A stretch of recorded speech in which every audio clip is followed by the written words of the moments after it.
வணக்கம் தோழர்களே.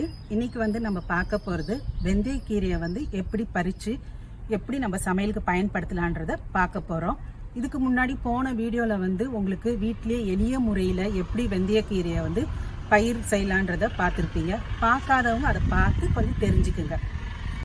இங்கே பார்த்தீங்கன்னா வெந்தயக்கீரை பார்த்தீங்கன்னா இது 25 நாள் பயிருங்க. இது எவ்வளோ நல்லா அழகாக வளர்ந்துருக்குது.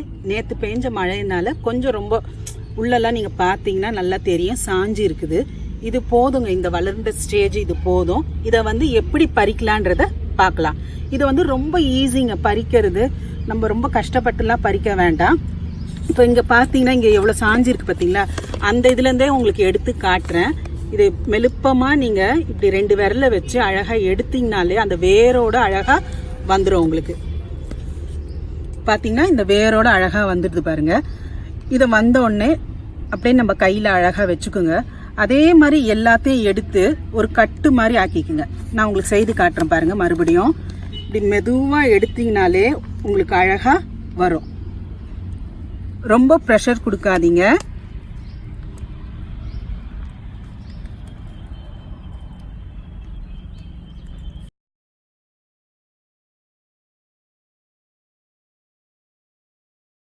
இப்போ நீங்கள் பார்த்தீங்கன்னா நான் ஒரு கொத்தாக எடுத்து வச்சுருக்கேன்.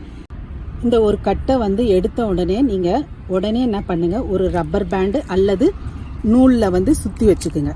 எதுக்கு அப்படி பண்ணி வைக்கணும்னா அப்போ தான் கலையாமல் இருக்கும். நம்ம திரும்ப பயன்படுத்தும் போது வாஷ் பண்ணி நம்ம செய்யும் போது நமக்கு எளிமையாக இருக்கும்.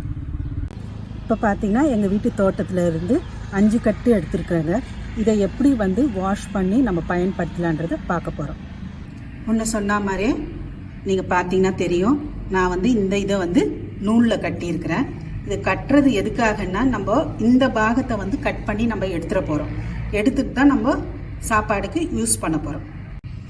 இதில் இருந்து நான் ஒரு கட்டை மட்டும் தான் சமைக்கிறதுக்கு பயன்படுத்த போகிறேன்.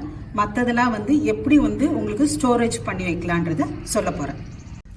இப்போ இந்த வெந்தயக்கீரையை எப்படி கழுவி யூஸ் பண்ணுறதுன்னு பாருங்கள். இந்த வேரை இப்படி கட் பண்ணி எடுத்துருங்க.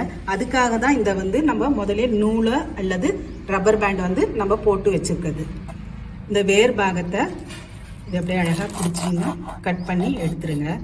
எடுத்துக்கினாலே அந்த நூலும் தனியாக வந்துடும் உங்களுக்கு.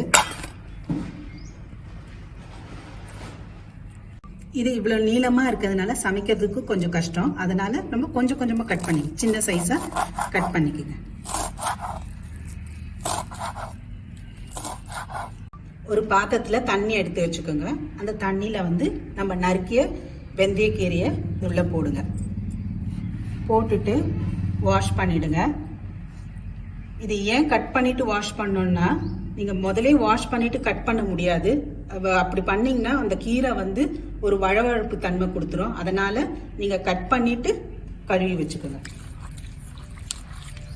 ஏன்னா இது நம்ம வேரோடு எடுக்கிறதுனால நிறைய மண் இருக்கும். அதனால் 2-3 முறை தண்ணியில் வேறு தண்ணி யூஸ் பண்ணி நம்ம கழுவணும். இப்போ பார்த்தீங்கன்னா நிறைய அழுக்கோடு தெரியுது பாருங்கள். இதை இன்னொரு முறையும் வாஷ் பண்ணி நம்ம எடுத்துக்கணும். அப்போ தான் நமக்கு சமைக்கும் போது நம்ம வாயில் மண் படாது.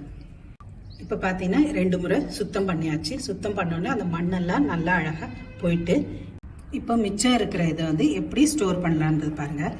இந்த வெந்தயக்கீரை நம்ம கட்டி வச்சுருக்கோம் பார்த்தீங்களா, அது வரைக்கும் நம்ம கட் பண்ணி எடுத்துருக்கோம். அந்த வேர் பாகத்தை கட் பண்ணி எடுத்துருக்கோம். ஏன்னா வேரோடு நீங்கள் ஸ்டோர் பண்ணிங்கன்னா கொஞ்சம் அழுவுறதுக்கு சான்ஸ் இருக்குது. அதனால் அதை கட் பண்ணி நம்ம எடுத்துக்கணும்.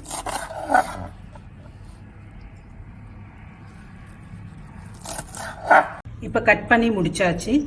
அதை ஒரு வெள்ளைத்தாள் எடுத்துக்குங்க. நியூஸ் பேப்பரை யூஸ் பண்ணாதீங்க.